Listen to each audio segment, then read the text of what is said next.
don't need any calm, detached, happy birds. Not gonna help us. Don't need it. I need some angry, flocking birds.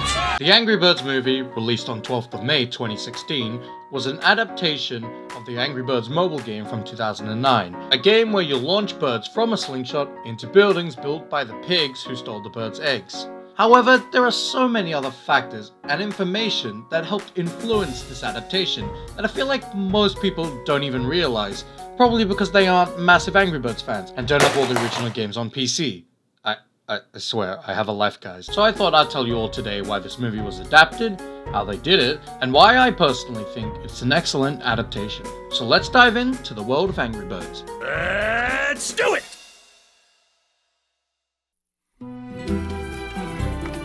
So why was this film about these Angry Birds created in the first place? Well, the staff at Rovio Entertainment, the company that created Angry Birds, have always loved telling stories, and this is clearly evident with all the trailers and promotional material they have made for other Angry Birds games. And it is very apparent in their animated series, Angry Birds Toons, released in 2013.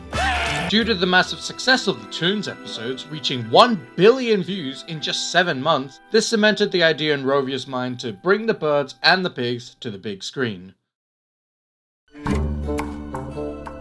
So, how do you turn a very simple mobile game into a feature-length film?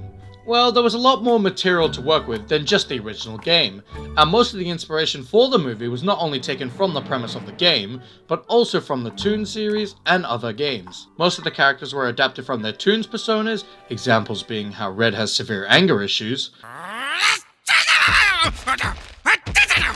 And you're what? And I'm just approximating here, like an inch tall? What are you doing? Voila! Or how Terrence does basically nothing but grunt all the time.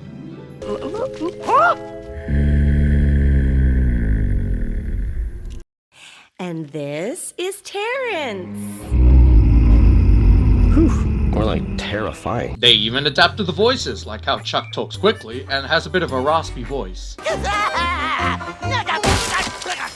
Me? I am the last guy who should be here. Simple speeding ticket. Judge tells me I was going too fast, so I say, Your Honor. To be honest, I was. The game Bad Piggies was also an inspiration, and established the idea of the pigs constructing inventions and vehicles. Rovio and Sony Pictures made sure to take all the existing material into account when creating this film. Flawless! The most significant changes made were the characters gaining arms and legs, and being able to speak English. You say I'm bad at talking, well, Which many people seem to hate when it was first announced in 2014. Hey, that's not very nice. You're really gonna kill yourself over Angry Birds designs? What the heck? So why did they make these changes? Well, it was tough to actually find a reason why, but what I did manage to find, and what I believe makes the most sense too, was that the designs were created to be more suitable for a movie. Adding limbs and English voices helped convey the birds' emotions so much better than if they were just to scream random gibberish while bouncing about the place. Personally, I think the changes made were great, and they tried very hard to make the birds still recognizable from the original designs. You can easily tell which bird is which, even the more obscure ones. The movie is very similar and faithful to the source material. There are a plethora of references put into the movie, such as the music referencing the theme from the game,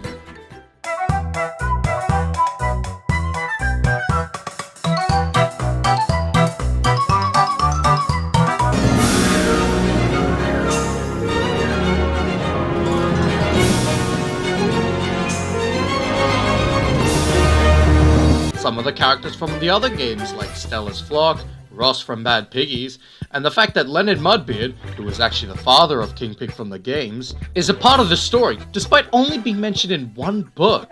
There are also loads of references to the Toons series, like this one gag of how Terrence can practically teleport from place to place.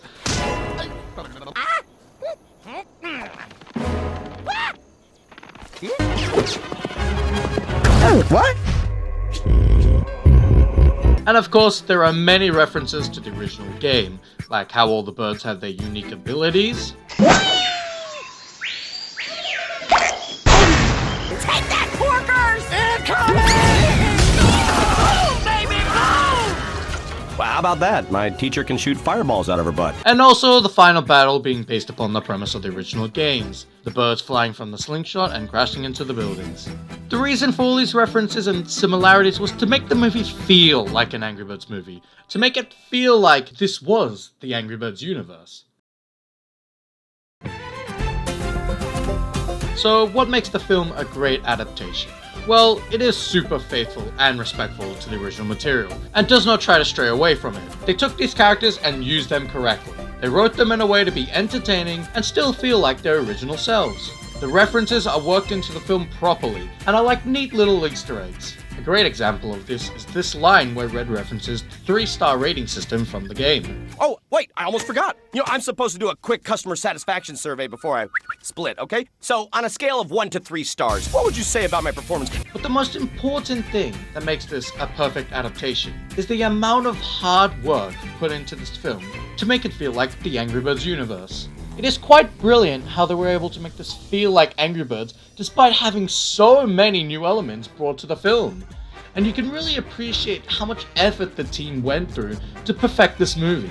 The directors, writers, and the rest of the team knew not to disregard any previous information and lore, and to actually use it to their advantage. An example being how they took the loneliness aspect of Mighty Eagle's character, which was predominantly present in the World of Angry Birds official guidebook, and used it to shape the plot and his inclusion in the film.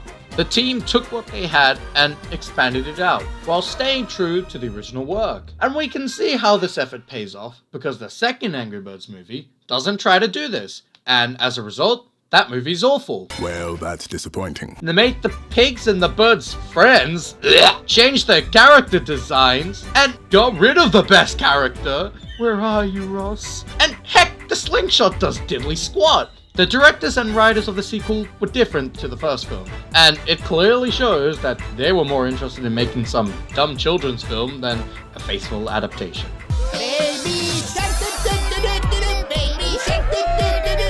The first film took the correct steps in making a good adaptation of its original material. So, what are other people's thoughts on the movie? Average. Like, bang on average.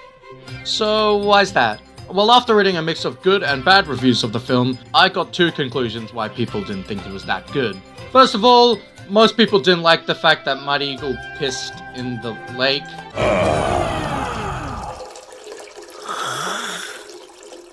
What I deducted from the reviews, people saying the humor was too inappropriate for a kid's film. What? Okay, maybe Mighty Eagle pissing in a lake's a bit inappropriate, or Red saying Pluck my life. as a reference to fuck my life. But I don't know how to feel about these reviews, considering that we can get away with this kind of stuff in kids' films now. You're all a bunch of knuckle-dragging, honey-scrounging, grub oafish munching, mangy nugget. So the fact that they thought the Angry Birds movie jokes were too inappropriate, I'm gonna disagree with that. They're perfectly fine. Kids' films can have a lot worse in them. Dirty hoe. And the second thing that people talked about them not liking, and the most common thing that people said, was that the plot was just a bit too simple and predictable. And while I can kind of agree with that, I personally believe that the love and effort put into this film overpowers that.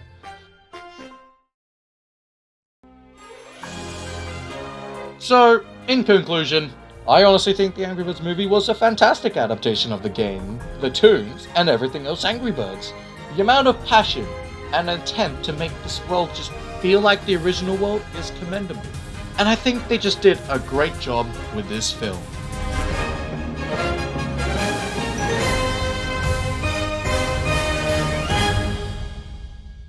The second Angry Birds movie can burn in a fire. Not sure about the dabbing, though.